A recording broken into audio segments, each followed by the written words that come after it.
banyak risiko keuangan itu di aset.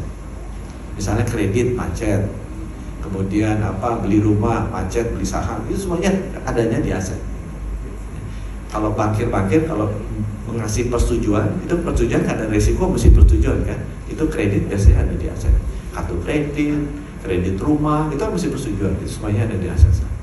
Jadi mereka memiliki tendensi bahwa risiko keuangan itu ada di asset side of our balance sheet. Mereka nggak tahu kalau asuransi itu risikonya ada di liability side of our balance sheet. Makanya banyak jatuh. Kalau dipegang tradisional orang keuangan atau orang bank. Karena yang bahaya di asuransi adalah janjinya. Teman-teman kalau masuk asuransi kan udah pernah sakit kuning apa enggak, gini apa enggak. Itu kan yang karena mereka menjamin kalau nanti kena atau meninggal kita kasih. Kalau ketabrak mobil kita gini, itu kan menjamin mereka kan. Ada liabilities kan ke nasabahnya kan. Itu yang selalu salah itu. Selalu salah itu.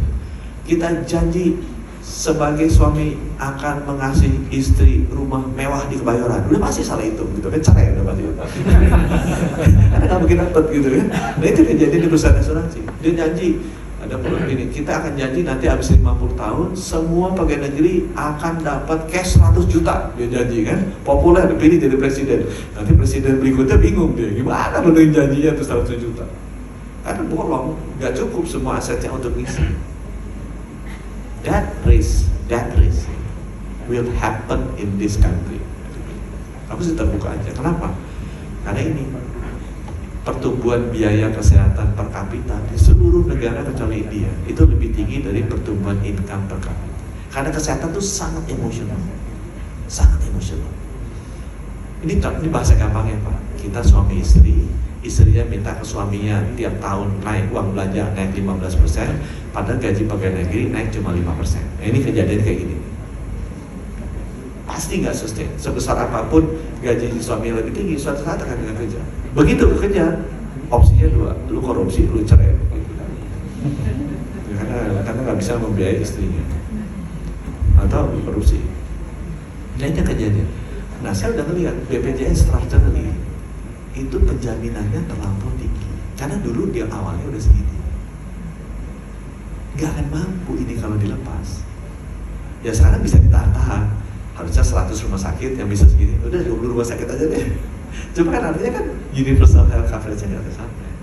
Isu ini yang harus diadres.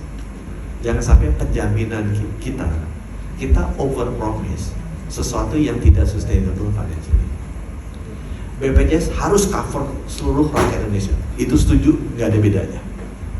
270 juta rakyat Indonesia, kaya, miskin, tua, muda, di Aceh, di Merauke harus di cover oleh BPJS. Sehingga kalau ada apa-apa mereka dikasih layanan dasar, bukan layanan ekstra, layanan dasar. Nah definisi layanan dasar itu pemerintah harus taruh yang reasonable itu apa. Sekarang definisi layanan dasarnya ketinggian, makanya negatif terus. Ini harus diturunin, orang nggak mau turun, bangkrut di negara ini, gitu kan? Kalau mau diturunin, nanti orang miskin gimana? Orang miskin nggak apa-apa. Kita cover lagi layanan tambahannya, coverage tambahannya oleh uang dari pemerintah. Jadi yang dasar segini, orang miskin kita cover. Orang kaya di cover juga nggak? Jangan. Orang kaya kan mampu. Jadi layanan tambahannya, layanan ekstranya, dia bayar sendiri dengan asuransi swasta.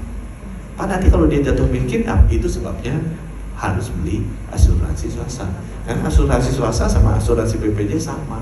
Itu untuk cover catastrophic risk. Asuransi itu gitu, kita bayar cicil, kalau ada sesuatu terjadi cover. Jadi asuransi swasta sama asuransi BPJS sama. Nah itu yang aku pengenin teman-teman sama, karena aku samanya cuma sama Pak Cocok, gitu kan di sini kan, sama deh kita covernya di sini aja. Yang miskin kita tambah asuransi layanan ekstranya, tapi layanan dasarnya sama seluruh Indonesia, kaya miskin harus sama. Itu namanya universal health coverage.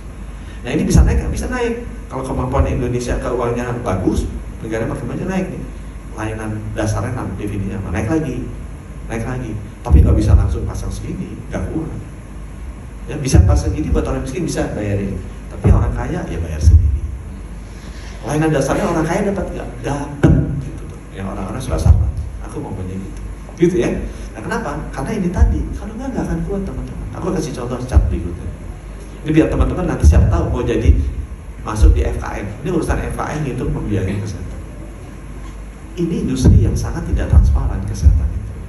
Aku suka kasih contoh gini, kalau di sipil di ITB itu kita bikin lantai rumah, teman-teman bakal menikah kan bikin rumah lantainya keramik.